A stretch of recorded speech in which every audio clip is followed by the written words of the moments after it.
Hi friends. Summer start ஆயிடுச்சு. குளு குளுன்னு குல்ஃபி வீட்டிலேயே செஞ்சு சாப்பிடலாம் வாங்க. இந்த குல்ஃபி செய்கிறதுக்கு நான் நாட்டு மாட்டுப்பால் 1/2 லிட்டர் எடுத்திருக்கேன். இந்த 1/2 லிட்டர் மாட்டுப்பால்லையும் ஒரு அகலமான அடிகனமான பாத்திரத்தில் சிம்மில் வச்சுட்டு ஊற்றிக்கணும். இதில் நான் தண்ணி எக்ஸ்ட்ரா எதுவுமே ஆட் பண்ணலை.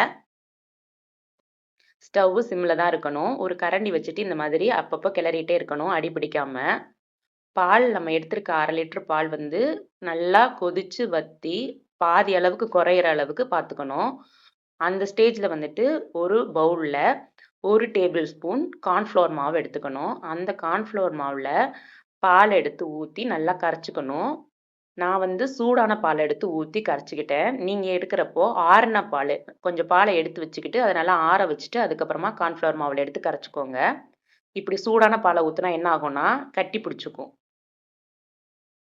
ஸோ மிக்ஸ் பண்ணுறப்ப கட்டி கட்டியாக இருந்துச்சு. நானும் ஸ்பூன் வச்சு நல்லா கிளறி பார்த்தேன். கட்டி போகவே இல்லை. அப்புறம் ஒரு வடிகட்டியை எடுத்து அதில் போட்டு நல்லா கரைச்சி ஊற்றிட்டேன்.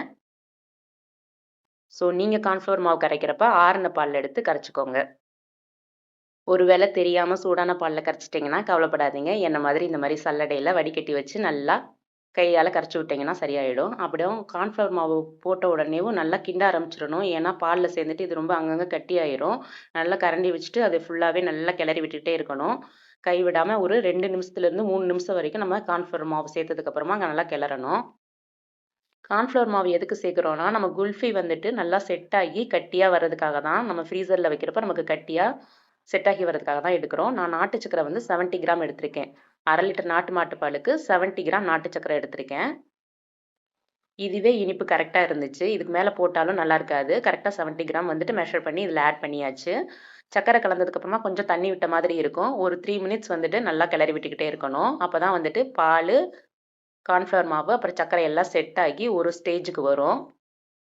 ஒரு சிலர் வந்துட்டு ஒயிட் சுகர் ஆட் பண்ணுவாங்க. இல்லாட்டி கண்டென்ஸ்ட் மில்க் சேர்ப்பாங்க. நான் வந்துட்டு அதெல்லாம் ஆட் பண்ணலை. நான் நாட்டு சக்கரை மட்டும்தான் ஆட் பண்ணியிருக்கேன். இதில் வந்து 1 டீஸ்பூன் ஏலக்காய் தூள் போட்டுக்கோங்க. அப்படி இல்லாட்டி ஒரு 4 ஏலக்காயை வந்து தட்டி அப்படியே இதில் போட்டுக்கலாம். ஏலக்காய் சேர்க்கறது நல்ல வாசனையை கொடுக்கும். குல்ஃபி சாப்பிட்றப்ப ஒரு 4 இதழ் இருக்கிற குங்குமப்பூ சேர்த்துக்கணும். இது அதிகமாகவும் சேர்த்துக்கக்கூடாது. ஸோ ஏலக்காய், குங்குமப்பூ சேர்த்ததுக்கப்புறமா நல்லா அது மிக்ஸ் ஆகிற அளவுக்கு கிளறி விட்டுக்கிட்டே இருக்கணும். அடி பிடிக்காமல் கையை வச்சுட்டு நல்லா கிளறி விட்டுக்கிட்டே இருக்கணும். அப்போ தான் வந்து நமக்கு அடியில் பிடிக்காமல் வரும். ஒரு பாதி அளவுக்கு குறைஞ்சதுக்கப்புறமா என்ன ஆகணும்னா, பாதாம் பருப்பும் முந்திரி பருப்பும் 8 எடுத்திருக்கேன். அதை குட்டி குட்டியாக கட் பண்ணி அதையும் மிக்ஸ் பண்ணிட்டேன். நீங்கள் பிஸ்தா இருந்தால் கூட இதில் ஆட் பண்ணிக்கலாம். அடிஷ்னலாக பாதாம், முந்திரி, பிஸ்தா தான் மோஸ்ட்லி ஆட் பண்ணுவாங்க. நான் பாதாம், முந்திரி மட்டும்தான் இந்த குல்ஃபிக்கு ஆட் பண்ணியிருக்கேன்.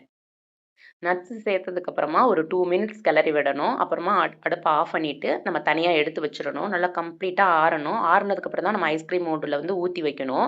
உங்ககிட்ட ஐஸ்கிரீம் மோல்டு இருந்தால் அதில் ஊற்றி வைங்க. அப்படி இல்லாட்டி நார்மலாக டம்ளரில் கூட இதை ஊற்றி வைக்கலாம். கடையில் வந்து ஐஸ் குச்சி கிடைக்கும்.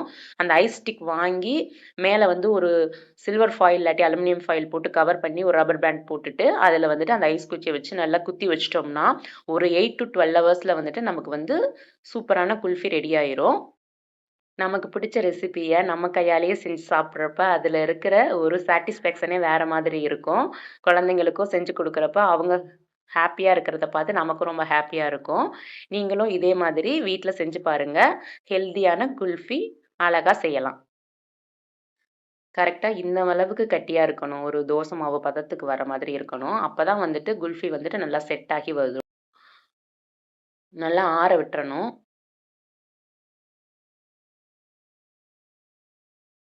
நான் வந்து கம்ப்ளீட்டாக ஆறுனதுக்கப்புறமா இந்த ஐஸ்கிரீம் மோல்டில் ஊற்றி வைக்கிறேன். இது வந்து நான் மீஷோவில் தான் வாங்கினேன். லிங்க் வேணால் டிஸ்கிரிப்ஷனில் கொடுக்குறேன். செக் பண்ணிக்கோங்க.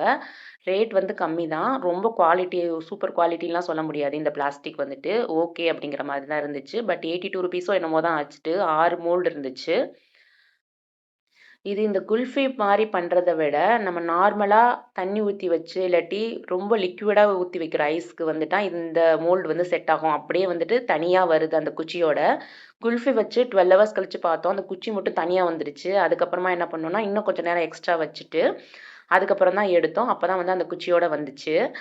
இப்போ நீங்கள் 12 ஹவர்ஸ் இல்லாட்டி 18 ஹவர்ஸ் கழிச்சு எடுக்கிறப்போ எடுக்கிறதுக்கு கஷ்டமா இருந்துச்சுன்னா, ஒரு பாத்திரத்தில தண்ணி வச்சுக்கிட்டு, டிப் பண்ணிட்டு, ஃபுல்லா டிப் பண்ணக்கூடாது. அந்த பிளாக் கலர் அந்த கீழ இருக்கிற பகுதிய மட்டும் டிப் பண்ணிட்டு, ஒரு 10 செகண்ட் ஹோல்ட் பண்ணோம்னா, நமக்கு வந்து அத சுத்தி இருக்கிறது கொஞ்சம் மெல்ட் ஆகி, எடுக்கிறதுக்கு ஈஸியா வரும். அப்ப நம்ம அந்த குச்சியோட எடுத்துக்கலாம். இப்படி தலைகீழா கவுத்துனீங்கன்னா, அப்படியேவும் அந்த குச்சியில மட்டும் அந்த ஐஸ் வந்து செட் ஆகி நமக்கு வெளில வந்துரும். உண்மையிலேயே டேஸ்ட் சூப்பரா இருந்துச்சு. ஹோம்மேட் குல்ஃபி, நாட்டு பசும்பால் வச்சு, நாட்டு சர்க்கரை யூஸ் பண்ணி ஹெல்த்தியா செஞ்சு சாப்பிட்டோம். ரொம்ப டேஸ்ட்டா இருந்துச்சு. நீங்களும் இந்த ரெசிபிய செஞ்சு பாருங்க. ட்ரை பண்ணிட்டு எப்படி இருக்குன்னு சொல்லுங்க. கடையில ஐஸ்கிரீம் வாங்கி சாப்பிடாதீங்க. உடம்புக்கு நல்லதில்ல. இந்த குல்ஃபி முழுக்க முழுக்க ஹெல்த்தியான ரெசிபி வச்சு செஞ்சது தான். ஆர்ட்டிஃபிஷியல் கலர்ஸ், ஆர்ட்டிஃபிஷியல் ஃப்ளேவர்ஸ் எதுவுமே ஆட் பண்ணவே இல்ல. ரொம்ப சில்லுன்னு டேஸ்டியான குல்ஃபி ரெடி ஆயிருச்சு. வாங்க சாப்பிடலாம். தேங்க்ஸ் ஃபார் வாட்சிங்.